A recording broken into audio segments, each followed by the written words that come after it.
ওগো আল্লাহ ক্ষমা করে দাও, মাফ করে দাও। জীবন মোদের যতদিন থাকিবে সুপথে চালাও, মাফ করে দাও আল্লাহ। ওগো আল্লাহ ক্ষমা করে দাও, মাফ। সবাই একবার বলেন আমিন। এই দোয়াটা করার দরকার আছে না নাই? আমি অনুরোধ করব, যখনই দোয়া করবেন আল্লাহর কাছে সব দোয়ার ভিতরে এই দোয়াটা করবেন। আমি ইনশাআল্লাহ শুনি নাই, ইনশাআল্লাহ। পিছনের ভাইরা সহ কি আওয়াজে বলেন ইনশাআল্লাহ, ইনশাআল্লাহ। সত্যি করে বলেন, আপনার মৃত্যুটা যদি সিজদা অবস্থায় হয় এর চেয়ে বড় দামি। এবার রাসূলের হাদিস বলে, শেষ ভালো যার, শেষ ভালো যার।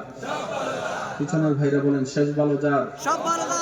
এমনও হতে পারে আপনার সেই সিজদার মৃত্যু হওয়ার কারণে ফেরেশতা যখন আপনার গুনার খাতা টান দিবে, রব্বুল আলামিন বলবে আমার বান্দার গুনার খাতাটা অন্যদিকে নিয়ে যাও, অন্যদিকে নিয়ে যাও, অন্যদিকে নিয়ে যাও। তার শেষটা আমার পছন্দ হয়েছে, তার সিজদা করা আমার পছন্দ হয়েছে, তার রুকু করা আমার পছন্দ হয়েছে, তার তাসবিহ পড়া আমার পছন্দ হয়েছে। আমি আল্লাহ আমার বান্দার জীবনের শেষ সিজদাটা কবুল করে তার সারা জীবনের গুনাহকে মাফ করে দিলাম নবী মুস্তাফার উম্মত হওয়ার খাতিরে। চিৎকার দিয়ে বলেন সুবহানাল্লাহ। আবার আওয়াজ দিয়ে বলেন আল্লাহ চাইলে পারে কি পারে না? জাহান্নামীকে জান্নাতি সেকেন্ডের আগে আল্লাহ চাইলে দিতে পারে কি পারে না? আমরা সেই রব্বুল আলামিনের বান্দা।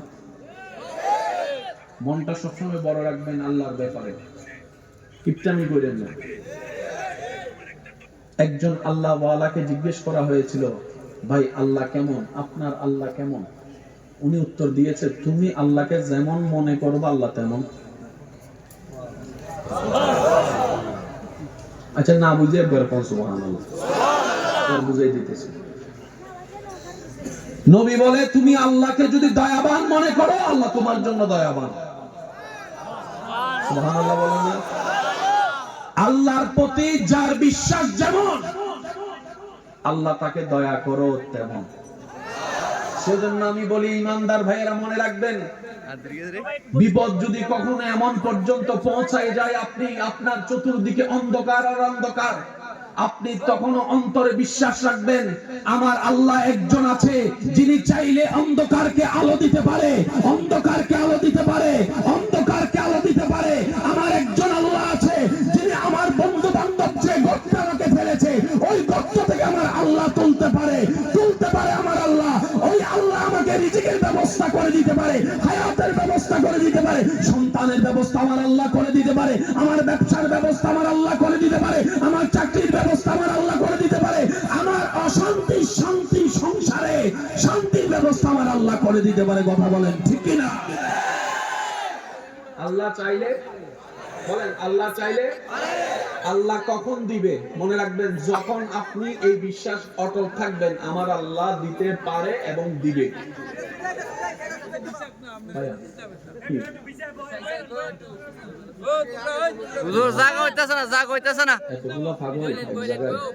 আল্লাহ এই পাগলামিদের কবুল করো। আমার সোনার মদিনা, আমার প্রাণের মদিনা, সব ভুলিব কিন্তু তোমায় ভুলতে পারি না। সবাই সোনার মদিনা, সব ভুলিব, ভুলিনি ভুলব না, ভুলতে পারি না, ভুলিনি ভুলব না, ভুলতে পারি না, সব ভুলিব। উচ্চ আওয়াজ একবার বলেন মারহাবা, মারহাবা। এতটুকু কথা মনে থাকবে ভাইয়া, যে যেমন আছেন কিছু করার নাই, আর কিছু করার নাই আলহামদুলিল্লাহ। যে বসছেন বসে থাকেন, যে দাঁড়িয়ে আছেন দাঁড়িয়ে থাকেন ইনশাআল্লাহ। তবে মনে রাখবেন সবাই তো প্রেমের বাগানেই আছে। আওয়াজটা আর একটু বড় করে দেন না, ঠিক কিনা? তবে পকেট সাবধান। কিছু মানুষ আপনার খাতনা ভাইয়া পকেটের লগে আছে না যেখানে ভালো আছে সেখানে খারাপও, ভালো ভালোর জায়গায়, খারাপ খারাপের জায়গায়। খারাপের কারণে কোন জায়গাকে, মাহফিলকে, মসজিদকে বদনাম করার কোন সুযোগ। যার যার আমল, বলে না যার যার আমল। সবাই আমাকে নীরবতা দিয়ে একটু সহযোগিতা করেন, বাস এতটুকু চাই আপনাদের কাছে, একটু নীরবতা। কারণ জায়গার তুলনায় আসে কি কম হয়েছে না বেশি হয়েছে? আল্লাহ এই পাগলের পাগলামিদেরকে কবুল করো, আমিন। এতটুক কথা যারা বুঝতে পেরেছি তারা ডান হাত তুলে একবার বলি মারহাবা। এবার আসেন, জীবনে যাই হোক মনে একটা কথা রাখবেন, কি আছে বলেন বলেন, আবার আমার মুখে মুখে বলেন আছে। জিজ্ঞেস যদি করে কেউ কে আছে, আপনি বলবেন যে আছে। আবার বন্ধু জিজ্ঞেস করলো এই বিপদকালে তোর তো কেউ নাই, আছে কেমনে বললি? তখন আপনি বলবেন যে আমাকে মায়ের পেটে খেয়াল রেখেছিল, তিনি আছে আমার সাথে। যিনি আমাকে রূহ জগৎ থেকে আমার বাবার পিঠে এনেছিল, তিনি আছে আমার সাথে। যিনি আমাকে মায়ের পেটের পানির ভিতরে নিঃশ্বাস নেওয়ার ব্যবস্থা করে দিয়েছিল, তিনি আছে। যিনি আমাকে দেখার দুইটা চোখ দিয়েছেন, তিনি আছে। যিনি আমার নিঃশ্বাসের প্রত্যেকটা সেকেন্ড হার্টের খবর রাখে, তিনি আমার সাথে আছে। তিনি আমার আছে, তিনি আমার আছে। সুবহানাল্লাহ বলতে থাকি না, তিনি আমার আছে। এবার আপনি যখন আপনার বিপদকালে সর্বদাই নবীর প্রেম নিয়ে এই কথাটা বলতে পারবেন, একজন আছে, আপনার দায়িত্ব শেষ। ভাই একটু বুঝে বুঝে বলেন না সুবহানাল্লাহ। আপনার আমার দায়িত্ব। এবার দায়িত্ব হচ্ছে যার নাম আপনি বলেছেন ওনার দায়িত্ব। আপনার আমার দায়িত্ব কি? বিপদে আপদে কষ্ট মুসিবতে শুধু এতটুকু বলা আছে, দিবে, দেখে, শুনে, দিবে, আছে আছে আছে। আমি বেওয়ারিশ নই, আমার একজন মালিক আছে। এবার আপনি এক সপ্তাহ, এক মাস, এক বছর, 2 বছর এটার উপর ছিলেন, আছে আছে আছে। যেদিন আপনার আছে বলাটা ওনার পছন্দ হয়ে যাবে, বুঝে বুঝে কোন, বুঝে বুঝে কোন, বুঝে বুঝে কোন, যতদিন ওনার পছন্দ না হয় ততদিন আপনাকে বলতে হবে আছে। শুনি নাই, কি বলবেন? আবার বলেন, আবার বলেন। 2 বছর শেষ, আবার বলেন। 5 বছর শেষ, আবার বলেন। 15 বছর শেষ, আবার বলেন। এবার আল্লাহ পাক বলবে যে ভাইয়া ভাইয়া ভাইয়া প্লিজ, ভাইয়া please please, I love you, I love you too. 3 4 5 6 7 একবার বলি মারহাবা। 15 বছর শেষ, বলেন না 15 বছর। এবার আল্লাহ তাআলা বলবে ফেরেশতা, এই 15 বছর ধরে আমার বান্দা আশা আছে বলতেছে, কি বলে রে? ফেরেশতা বলবে আল্লাহ, তাকে তার বাচ্চাটা জ্বালায় যখন কষ্ট দিয়েছে, জায়গা থেকে বের করে দিয়েছে, তখন সে তোমার দিকে তাকাই অপেক্ষা ছিল তুমি কখন হুকুম দিবা, কখন আদেশ দিবা, কখন বিচার করবা, কখন রায় দিবা, কখন তার পক্ষে কথা বলবা। সে এই আশায় বসেছিল আমার একজন মালিক আছে। বলেন না আমার একজন মালিক আছে। তার বন্ধুরা যখন তাকে ব্যবসার ফাঁদে ফেলে তার টাকাটা মেরে খেয়েছে, তাকে লসের মধ্যে ফেলে দিয়েছে, সে নিরাশ না হয়ে সুইসাইড না করে তোমার অপেক্ষায় বসেছিল।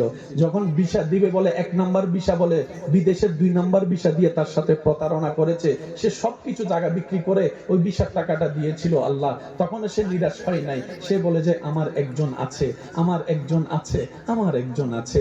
আমি বেওয়ারিশ নই, আমার একজন মালিক আছে, আমার একজন সৃষ্টিকর্তা আছে, আমার একজন রিজিক দাতা আছে, আমার একজন খালিক আছে। রব্বুল আলামিন বলবে আমার বান্দা এত বছর আমার অপেক্ষায় বসেছিল, এত বছর আমার অপেক্ষায় বসেছিল, এত বছর আমার হুকুমের অপেক্ষায় বসেছিল। এবার সূরা তালাকের 2 নম্বর আয়াতের শেষের অংশ আপনার জন্য চলে আসবে। রব্বুল আলামিনের ফরমান, ওয়া মান ইয়াত্তাকিল্লাহ ইয়াজআল লাহু মাখরাজান, ওয়া মান ইয়াত্তাকিল্লাহ ইয়াজআল লাহু মাখরাজান। সুবহানাল্লাহ বলতে থাকি, সুবহানাল্লাহ সুবহানাল্লাহ সুবহানাল্লাহ সূরা তালাকের শেষের অংশ আপনার জন্য চলে আসবে, ওয়া মাইয়াত্তাকিল্লাহ ইয়াজআল লাহু মাখরাজান। রব্বুল আলামিন বলে, যে কোনো বিপদ আপদ মুসিবতে কষ্টের মধ্যে আমার বান্দা যদি নবীর প্রেমটার সাথে নিয়ে আমি রবের উপর তাওয়াক্কুল করে, আমার হুকুমের অপেক্ষা করে, আমার উপর ভরসা করে, হে দুনিয়াবাসী জেনে রাখো আমি আল্লাহ ইয়াজআল লাহু মাখরাজান। তার বন্ধু বান্ধব তাকে যে গর্তে ফেলেছে, তার আত্মীয় স্বজন তাকে যে বিপদে ফেলেছে, তার বাবা যারা চাচা মামারা যে সম্পত্তি খেয়ে ফেলেছে, আমি আল্লাহ কথা দিলাম ইয়াজআল লাহু মাখরাজান। ওই বিপদ থেকে বের হওয়ার চোখ দেখবে কোনো রাস্তা নাই, বিবেক বলবে কোনো উপায় নাই, সেই জায়গা থেকে আমি আল্লাহ তাকে বের করার ব্যবস্থা করে দিব, বের করার ব্যবস্থা করে দিব, বের করার ব্যবস্থা করে দিব। শুধু তাই নয়, ওয়ায়ারযুকুহু মিন হাইসু লা ইয়াহতাসিব। এমন এমন জায়গা থেকে আমি রাজ্জাক আমার বান্দাকে রিজিকের ব্যবস্থা করে দিব, সে শুধু পাইতে থাকবে আর অবাক হতেই থাকবে, অবাক হতেই থাকবে, অবাক হতেই থাকবে। আমি আল্লাহ দিতে থাকবো, আমার বান্দা নিতে থাকবে। বলেন সুবহানাল্লাহ।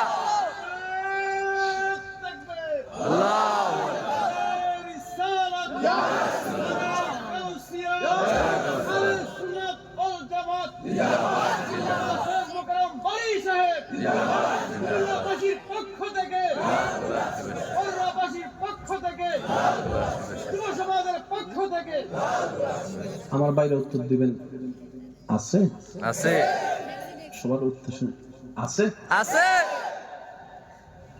দেখে দেখে দেখে, শুনে শুনে। তার মানে চাচা জায়গা খাইতে দেন চাচারে আছে, যারা বলেন মামলা আরো 5টা দিতে। আমি আপনাদের মেহমান মুসাফির হিসেবে বলে যাই, মনে রাখবেন যদি দিলে লাগে নিয়েন। মামারে বললেন মার জায়গা খাইতে, বন্ধুরে বলেন 1 লাখ টাকা মাইরা খাইছে না, অভাবের কারণে, গরিব হওয়ার কারণে যে আত্মীয়রা আপনাকে অবহেলা করেছে, 2টা গালি দিয়েছে, বড় কথা বলেছে, শুনেছে শুনে দিতে দেন। বলে না বলে না বলে না বলে না, জোরে জোরে জোরে। আপনাকে কেউ গালি দিলে আপনার রব শুনে দিতে দেন। আপনার উপর অত্যাচার করলে আপনার রব দেখে, তাহলে করতে দেন। আর রব কখনো গালিদাতার পক্ষে থাকে না, অত্যাচারীর পক্ষে থাকে না, মজলুমের পক্ষে থাকে।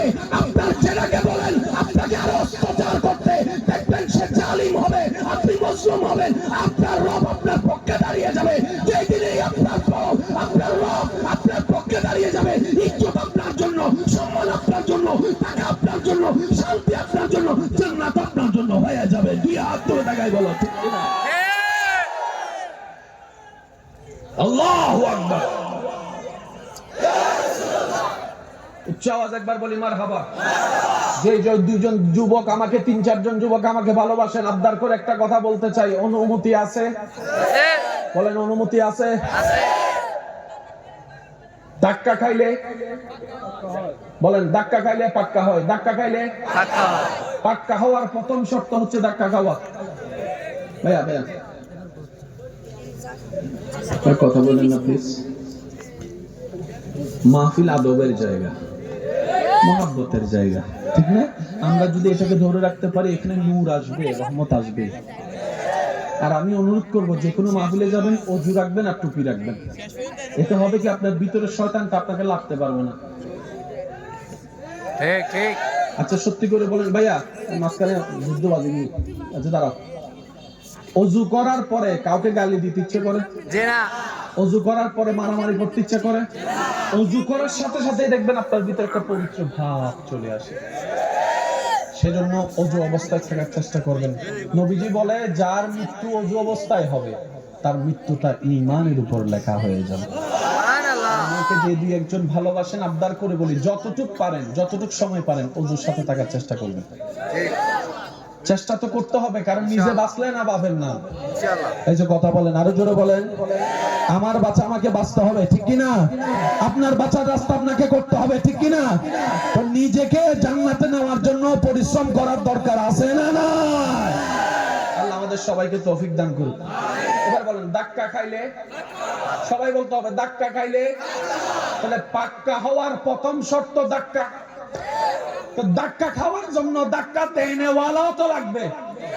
এই ধাক্কা দেনেওয়ালা চাচা, যেটা মামা, নেতা, কেতা, বড় ভাই, কাকা,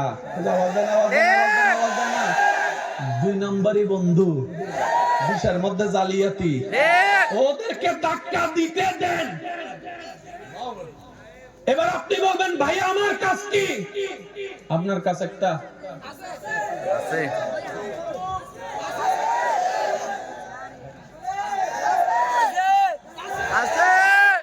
ওনার হুকুম আসা পর্যন্ত আপনার চুপ থাকতে হবে।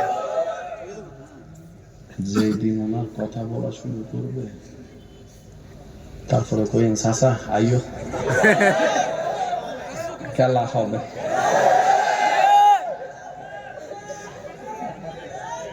জয় কাকে বলে জানেন?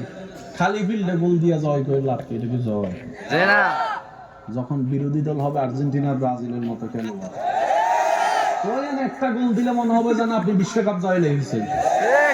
কেউ বিশ্বকাপ পেয়ে খুশি হয়, কেউ ব্রাজিল আর্জেন্টিনার মতো দলকে হারাইয়া খুশি হয়। তারা যদি কয় বিশ্বকাপ তুই ফার্স্ট নাই, কয় ভাল লাগতো না, 2টা বড় দলের একটা হলো গোল দিছি বেটা, এর চেয়ে বড় হওয়ার কি হইতে পারে? কথা বলেন ঠিক কিনা? ধাক্কা দিলে না আপনি সহ্য করবেন, তো ধাক্কা দেওয়ার আগে যদি আপনি কোন আয় মাঠে চল খেলা হইব, জিতা যাবে? বলেন না জিতা যাবে? আমি সবার মুখে শুনতে চাই জিতা যাবে। দ্বিতীয় একটা কথা এখানে মনে পড়ছে, নোট করে রাখবেন, বলে যাচ্ছি। আমাদের মা বাবাদের, বর্তমান যারা মা বাবারা আছেন, যদি আমার কথা শুনে থাকেন, আমি আপনাদের ছোট ভাইয়ের একটা আবদার মনে রাখবেন। আমরা কিন্তু বাচ্চাদেরকে এখন একটা পড়ালেখার প্রতিযোগিতায় লাগাই দিছি। রোল নাম্বার 1 হতেই হবে, রোল নাম্বার 1 হতেই হবে। কি ব্যাপার? রোল নাম্বার 1 আছে কি? জিনিসটা কি? রোল নাম্বার 1টা কি? আমি বললাম সে ক্লাস 9 পর্যন্ত রোল নাম্বার 1 ছিল, মানলাম। এসএসসি তে গোল্ডেন এ প্লাস পাইছে, মানলাম। ইন্টারে গোল্ডেন একদম টপ এ প্লাস পাইছে, মানলাম। ইন্টারের পরে যাইয়া মাথা উঠে গেছে, লাভ কি? কথা বলেন না রে ভাইয়া, কোন লাভ আছে? নাম্বার নেওয়ার দরকার নাই, জ্ঞান নেন, জ্ঞান জ্ঞান। আমি কি বুঝাতে পারছি কথা? এবার আসেন, সবাই পরীক্ষা দিলে কি পাইতে চায়? এ প্লাস স্কেল ফেট বলে না তো? এই এ প্লাসের লগে যদি এক তোলা স্বর্ণ থাকতো, তাহলে আমরা একটু বুঝ দিতে পারলি, বললেন এ প্লাসটা জিনিসটা সুন্দর হইতো। এবার আস্তে করে বলবো, বুঝলে আওয়াজ দিন, না বুঝলে আওয়াজ দেওয়ার দরকার নেই। ঠিক। বর্তমানে অনেক বড় বড় গোল্ডেন এ প্লাস পাওয়ালা ব্যক্তি এমন কোম্পানির বসের আন্ডারে চাকরি করে, যে বসগুলা জীবনে 9 ক্লাসও পাস করে নাই, 10 ক্লাসও পাস করে নাই, এ প্লাসও পায়।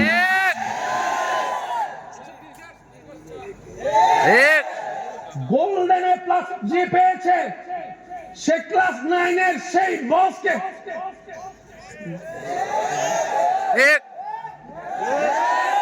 জোরে জোরে জোরে। এবার আমাদের বুঝান গোল্ডেন এ প্লাসের দাম কত? লাভ নাই। এই চিন্তা থেকে আমাদেরকে সবাইকে বের হতে হবে। কথা বলেন ঠিক কিনা? ছোট ছোট বাচ্চারা নার্সারিতে যখন যায়, আপনাদের এখানে দেখলে যদি দেখবেন, ছোট ছোট বাচ্চারা সকালে যখন নার্সারিতে যায়, ব্যাগের বারে যে সাবজেক্ট আপনি আমি ক্লাস 6 7 ও পড়ি নাই, ঠিক, ক্লাস 1 2 এর বাচ্চাকে সেই সাবজেক্টগুলো দেওয়া হচ্ছে। ঠিক। বাচ্চাদের পড়ারও দরকার, খেলারও দরকার, আছে না নাই? আছে। এখন দেখা যায় স্কুলের টাইম শেষ হওয়ার পরে ঘরে আসার পরে খাওয়া দাওয়া করে 10টা মিনিট ঘুমাইতে দেয় না, আরেকজন টিচার চলে আসে। আসরের পরে খেলার টাইমে আরেকজন টিচার লাগাই দেয়, মাগরিবের পরে টিচার আরেকজন লাগাই দেয়। সারাটা দিন পড়তে পড়তে ছেলে চলে যায়, বাচ্চাটা খেলা করার সময় পেবে তো পাবে কোথায়? তো সে ছেলে, সে বাচ্চা মোবাইল না টিপে আর কে জিতবে? কিছু কথা বলে না, কষ্ট নিয়ে না আমার কথা। শহরের বাচ্চাদের চাইতে গ্রামের বাচ্চারা বেশি, কেন জানেন? তারা ছোটবেলা থেকে মাটিতে পড়ে, গাছ থেকে পড়ে, এমনি থেকে পড়ে। আর শহরের গুলা যারা আছে দেখবেন কোথাও বাইরে হইতে পারে, আমার ভাইয়া কয় ফার্মের, ফার্মের আওয়াজ দিয়ে বলেন ঠিক কিনা? এবার ফার্মের মুরগির রান্নার ঝোল কি রকম, দেশি মুরগির ঝোল কি রকম, এটা আপনি নিজেই বুঝেন। ফার্মের মুরগি ধরার আগে গলা যা, আর দেশি মুরগিটা তাই না চিরঞ্জনা। ঠিক। অনেকে গ্রামের মানুষকে হেয় করে, শহরের মানুষ নিজেকে দাবি করে। আমি বলি ভাই শ্রদ্ধার সাথে, আপনার পূর্বপুরুষকে দেখেন, হয়তো বাবা না হয় দাদা কোনো না কোনো গ্রাম থেকে শহরে গিয়েছিল, গ্রাম থেকে শহর থেকে গ্রাম হয় নাই, গ্রাম থেকে শহর হয়েছে। এবার বলেন শহর সিনিয়র না গ্রাম সিনিয়র? যারা শহরে থাকে 20-30 বছর, শেষ পর্যন্ত একটু প্রাণ ভরে নিঃশ্বাস নেওয়ার জন্য বছরে একবার দুইবার হলো গ্রামে আসে। সেজন্য গ্রামকে কখনো আন্ডার এস্টিমেট করা যাবে। আমার মা বাবা যারা আছেন, ভাই বোনেরা আছেন, একটু মনোযোগ দিয়ে শুনবেন। আপনার বাচ্চাদেরকে রোবট বানায়েন না, মানুষ বানান, মানুষ বানান। তাদেরকে একটু ধাক্কা খাইতে দেন, একটু মাটিতে পড়তে দেন, একটু তাদেরকে খেলা করার সুযোগ দেন, একটু কথা বলতে হবে ভাইয়া, ঠিক কি না? বুঝতে দেন। হ্যাঁ, সৎসঙ্গটাও আপনি বাছাই করে দিবেন, অসৎসঙ্গ কিনা সেটাও আপনাকে একটু নজরদারি রাখতে হবে, কারণ আপনি মা, আপনি বাবা, আপনি অভিভাবক। কথা বলেন ঠিক কি না? আল্লাহ আমাদের সবাইকে একটু বোঝার তৌফিক দান করুন। এবার বলেন, আমার একজন হবে না তো, আমার একজন, আমাদের একজন, সেই তিনি, বলেন সেই তিনি অন্য নবীর উম্মত, ওনার বান্দা ছিল, কিন্তু উনি ওদের জন্য যতটুকু দয়াবান ছিলেন না, আমাদের জন্য ঠিক। সুবহানাল্লাহ। এবার ফেরেশতা জিজ্ঞেস করে, আল্লাহ, আচ্ছা আমি ছোট্ট করে কইলে আপনারা বুঝতে পারবেন। ভাইয়া মনোযোগ আছে সবার ইনশাআল্লাহ? ঠিক। সাজা হয় অপরাধের কারণে, ঠিক। অপরাধ মানি গুনাহ, অপরাধ মানি গুনাহ। আচ্ছা, আপনারা জানেন সমস্ত নবীর উম্মত কার বান্দা? আল্লাহর। ভাই একটু জোরে বলেন, কার বান্দা? আল্লাহর। আচ্ছা, ওনাদের বেলায় আল্লাহর সিস্টেমটা কি ছিলেন জানেন? আল্লাহ তাআলা যে কোনো কাজে 3 বার নিষেধ করতেন। কয়বার? 3 বার। প্রথমবার, দ্বিতীয়বার, তৃতীয়বার। যদি তারা না শুনতো, বলে না গজব দিয়ে।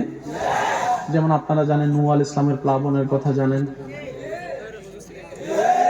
আসমান থেকে অগ্নিবর্ষণের কথা জানেন, বানর বানাই দেওয়ার ঘটনা জানেন। একটু জোরে বলেন না। মুসা নবীর আমলে ফেরাউনের বংশধর সহ গজব মানি শেষ। বলেন গজব মানি শেষ। এতটুকু বুঝবেন। এবার আপনারা আমাকে উত্তর দিবেন, শুধু স্টেজ উলামায়ে কেরাম যারা আছে, বাবা দাদা নানার বয়সী যারা আছে, ওনারা একটু শুনবেন। সব নবীর উম্মত কার বান্দা? আল্লাহ। আগের নবীর উম্মতের গুনাহ বেশি ছিল না আমাদের? আমি বলবো না, আপনারা বলেন। শুনুন, মুসা নবীর উম্মতে ফেসবুক ছিল না, মুসা নবীর, ঈসা নবীর উম্মতে ইউটিউব ছিল না, ঠিক। কথা কয় না তো, ঠিক ঠিক। দাউদ নবীর উম্মতের কাছে হোয়াটসঅ্যাপ ছিল না, ঠিক। ইউসুফ নবীর উম্মতের কাছে গুগল ক্রোম ছিল না, ঠিক। এসে কথা বলেন আরে ভাই, ঠিক।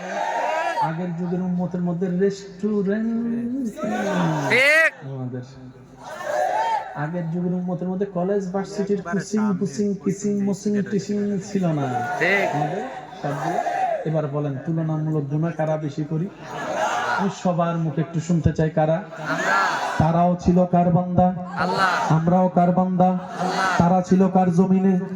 আমরাও আছি কার জমিনে? তারা ছিল কার বিধানে? আমরাও আছি কার বিধানে? তারা আছে কার দুনিয়ায়? আমরা আছি কার দুনিয়ায়? এবার ওই একটু হিসাবটা করি। আগের যুগের নবীর উম্মতের চাইতে আমাদের গুনাহটা বেশি। আমাদের অনলাইনে গুনাহ, আমাদের চোখে গুনাহ, আমাদের হাতে গুনাহ, আমাদের স্কুলে গুনাহ, আমাদের কলেজে গুনাহ, আমাদের ভার্সিটিতে গুনাহ, আমাদের রেস্টুরেন্টে গুনাহ, আমাদের বয়ফ্রেন্ডে গুনাহ, আমাদের গার্লফ্রেন্ডে গুনাহ, এই যে কথা বলে না, আমাদের চ্যাটিং এ গুনাহ, আমাদের ভিডিওতে গুনাহ, আমাদের নজরের গুনাহ, আমাদের মনের মধ্যে গুনাহ। তো বলেন না রে ভাইয়া, আমাদের মোবাইলে মিথ্যা বলার গুনাহ, মোবাইলে মিথ্যা বলার গুনাহ, আমাদের প্রবাসীর এই যে একটা সেক্টর নিয়ে প্রতারণা করা, 1 নাম্বার ভিসা বলে 2 নাম্বার দেওয়া, সেই দিকে গুনাহ, আমাদের আইল কাটার গুনাহ, জমিন দখলের গুনাহ, ইঞ্চি খাটার গুনাহ, দেওয়াল তুলে দেওয়ার গুনাহ, মা বাবার সাথে বেয়াদবি করার গুনাহ। কথা বলতে থাকেন, ঠিক কি না? ইফটিজিং করার গুনাহ, আমাদের পরকিয়া করার গুনাহ, আমাদের বড়র সাথে বিয়াদবি করার গুনাহ, আমাদের ছোটদের জায়গা জমিন দখল করার গুনাহ, আমাদের গুনাহ তাদের চাইতে 1000 গুণ বেশি। তারা এক সপ্তাহ মিলে যেই গুনাহ করত, আপনি আমি এক মিনিটে তার চাইতে বেশি গুনাহ করি, তার চাইতে বেশি গুনাহ করি। কথা বলেন ঠিক কিনা? তখনও এই জমিন ছিল, এখনো যে জমিনটা আছে, তখনও সেই সূর্য ছিল, এখনো যে সূর্যটা আছে, তখনও সেই চন্দ্র দেখেছে, এখনো যে চন্দ্র আলোকিত করছে, তখনও জিব্রাইল ছিল, এখনো জিব্রাইল আছে। আমি সবার মনোযোগ চাচ্ছি, আমার নবীর উম্মত যারা আছেন, নবী রাহমাতুল লিল আলামিনের উম্মত, সবার একটু মনোযোগ চাচ্ছি। এবার আসমান বলে, জমিন বলে, আল্লাহ তোমার জমিনে তোমার বান্দারা তোমার আদেশ অমান্য করে গুনার পর গুনাহ করে যাচ্ছে। সকালে গুনাহ, দুপুরে গুনাহ, বিকেলে গুনাহ, রাতে গুনাহ, সন্ধ্যায় গুনাহ, ঘরে গুনাহ, বাহিরে গুনাহ, কলেজে গুনাহ, ভার্সিটিতে গুনাহ, এখানে গুনাহ, সেখানে গুনাহ। আল্লাহ তারা গুনায় গুনায় ভরপুর। এমন কি রাতে যখন ঘুমাইতে যায়,